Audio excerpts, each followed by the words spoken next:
New Year! Yeah. Yeah. Oh, didn't even peek. Oh, smell that. Oh. Love it. All right, we're going to do a bit of a year in review for 2019. Yes. It's a little bit late. Games. Do you want to kick us off? Because you have a lot more than me. I do. WoW Classic has got to be up there. Yeah. WoW Classic was fantastic. Definitely a teenage, like, high school game for me. Yep. Loved it. I don't know. I just love watching numbers go up. So I played with people from work. Yep. They got me into it. They sat me down at their computer. I was, like, refusing to play. I'm like, not Yep. going to play. They sat me down at their computer, put their headphones on, and went, go mine that rock. So I went over and mined it, and I'm like, oh no. damn it. Within 5 minutes, I had signed up and I was, like, playing the game. The WoW Retail, they call it, which is the proper one, not Classic, the newest version. You can level up so fast in that. I haven't played it. So I got to, like, I don't know, level 30-something. Yeah. And my work friends had already given up on WoW Classic because it takes so long to grind. And they played Retail up until, I don't know, they got to, like, level 70-something within weeks. Like, why'd you even play it? What's the point? It's, like, ridiculous. Anyway, that's my first one. How about your first one?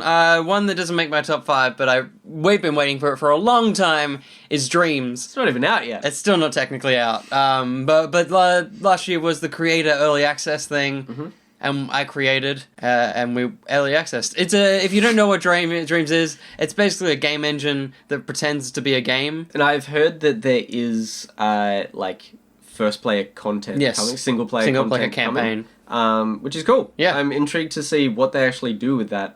But yeah, that's coming. I think that's released this year. Cool. At some point, like the full version of it is this year. What's up next for you? What's next? All right, the one that I'm currently playing. I thought I was going to be able to finish it before I came up to Sydney for Christmas, but hell no. Death Stranding. Yep.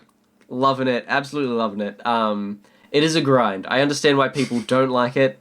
I obviously don't mind a grind because I like watching numbers go up. Yeah. Takes forever. But yeah, Death Stranding has been fantastic. The story just keeps picking up. There's more and more interesting things happening in that all the time. They keep introducing new mechanics and new, like, kind of mission types and all these different sorts of things. And it's just expanding more and more. I freaking love it. It's fantastic. I don't know if I have a game of the year overall. Yeah.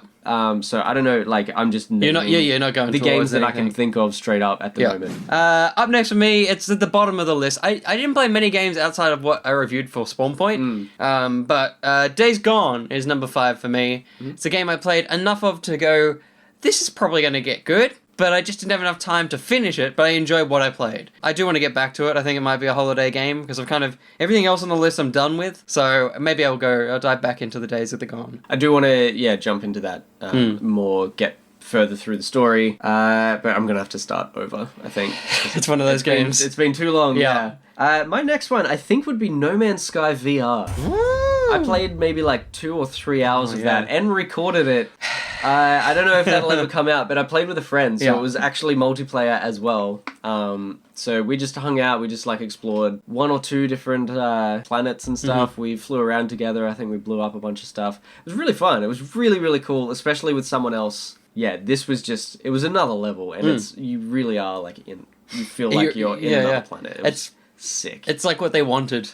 Originally. Yes. Like, that should have been the game, is a VR version of No Man's Sky. And it had its glitches, especially since I was doing so much, like, screen recording and stuff, so my computer was like, I'm not handling this very well. But that was just a really, really cool experience this year. Especially jumping into VR for the first time, like, having a VR headset for the first time last year. There's a similar thing. The games I've played, although I guess one of them did come out this year, but I got the Oculus Quest. Yep. And the best thing on that's been Super Hot VR. But yeah, I'd say that's one of my best gaming experiences this year. It's just everything on the Quest. Fair. It's just amazing. VR's just great. If I could put a console in my list of games, the Quest would be number 1. That's fair. But speaking of VR, I was like, I need to throw this in here. Yeah. Next up is a game I played a little bit on the channel, which is My Friend Pedro, which is the kind of Deadpool side-scrolling shoot-'em-up. It's just very fun. It looked great. Yeah, it's the epitome of an indie game with a story that makes no sense, but it doesn't matter because it's so charming and full of style. Yeah. So I loved it, and it's the only game, apart from my number 1, that I've completely finished this year. Cricket 19 for me. No, not really. No? I made that. It was it's a game. It did well. Yeah. It got reviewed well. I played too much of it. That's probably the game I played most this year. That's true, really. yeah. Okay, a game I didn't play too much of was Blasphemous. It was mental. It's the, pixel art, side-scrolling, death scrolls. Death scrolling. What am I saying? Yes. Dark Souls. Got there. Yeah, just so, like, gory and weird, and just weird beasts and creations, but yeah, it's just bizarre. Like, it's so freaking weird, but that stands out for me this year. Yeah. I haven't played a game like that before. That was I don't crazy. think there's many games that are like I don't that, think so yeah, definitely not. that's fair enough. Go. My next one is Control, another game that I think we both just played a little and then just got very busy. Yes. But it is an incredible visual game. I don't think I've interacted with the world as much as in this game. Everything is destructible. Technical genius. Genius. Crazy. Story-wise, no one knows what's happening. It definitely doesn't deserve Game of the Year, IGN. But I think it is an incredible game that I can't wait to play more of, because the powers that you unlock. It's a game that we just got excited about when they released the trailer for E3 a long time ago. Yeah. And I'm just happy it's a game that is good. But the amount that I played, I was like so into getting all of the like notepads and all the lore and stuff, and it was all super interesting. Yeah. And seemed like relevant to kind of where you were heading at that point in time. I still wish the main character was a bit more interesting. I mean, everything in the game is fairly bland. A little bit like that. But a little bit like Aloy, because she didn't have all that much character. Yeah, she kind of did, but kind of didn't. It's like...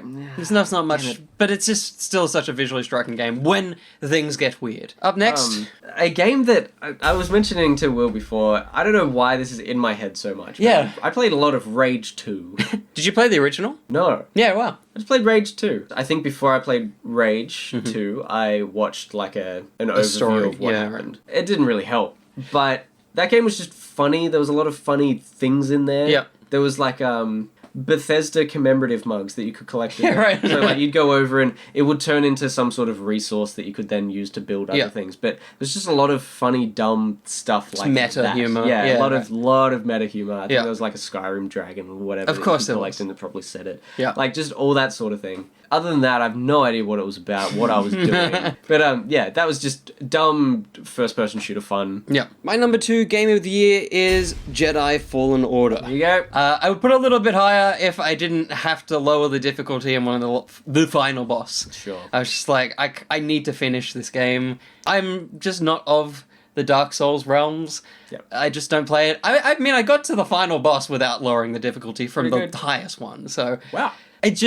it's the phrase, but you do feel like a Jedi. There's just something about the lightsaber combat that I haven't experienced in my gaming life. I know that there's the games like Jedi Academy and stuff that have that kind of thing, but this is the first AAA title that has really given us lightsaber combat in this way. Because Battlefront, you just kind of hit each other for a bit, and then you die. Whereas this, the combos, it's everything you want from the Souls games, but it's Star Wars. Yes. And the story is also really good. Yes, and that's a game that I've been looking for like a week now. Everyone's sold out. I guess since the movie came out, everyone just went and Christmas. bought that, even though it's not related at all. No, not at all. Star Wars is just big again. Star Wars is usually very small and no one ever cares. It hasn't been a thing for a long time. Yeah, no one's ever cared about Star Wars. What's next? Let's just talk about your top game together. Yeah? Because that's the one that's standing out to me when I look at my list. It's just like, I liked all of these games, but it just feels like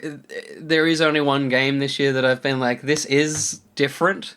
I've played it with so many different groups of people and everyone loves it. And it's been the talked about game of the year, which is why I don't know how Control got number 1 IGN. Yes. But Untitled Goose Game. It's our number 1. I was going to say Cricket 19. Oh yeah, shit, sorry. Well, we'll go with yours. That's fine. That's all right. They can play cricket in their own time. Goose Game. If you haven't already played it, I don't know how you haven't, because it's just... Or at least, like, watched it or something. It's everywhere. If you don't know what it is, we're not going to explain it, because you probably do. But it's so good. It's just great, and it's Aussie. Just the fact that a game that has been so wildly recognised, to the point where the Muppets did a sketch of it. What? On the Game Awards. But they send in beeper or whatever it is into the world. Like, it is, and it's an Aussie video game. So good. They just were making jokes over Discord. Yeah. And then suddenly they're one of the biggest indie games of the year. They didn't even bother finishing the name. Because everyone was like, I like it, it's dumb. Yeah. And just the right game to ride the decade. A decade full of controversy in the gaming industry. Yeah. To ride it out with the most wholesome video game. In a world where it is all the shooty bangs and like your AAA's going, we know what gamers want. They want this and open world and all this stuff. And then everyone's just being a goose. Untying kids' shoelaces. No one doesn't like that game. No. If you haven't played any of these games, I do urge you to check them out. But... The peak. We just like looking at the peaks. Yeah, I like just making really the audio. It's great. Nice loud noises. It's great. It's very soft.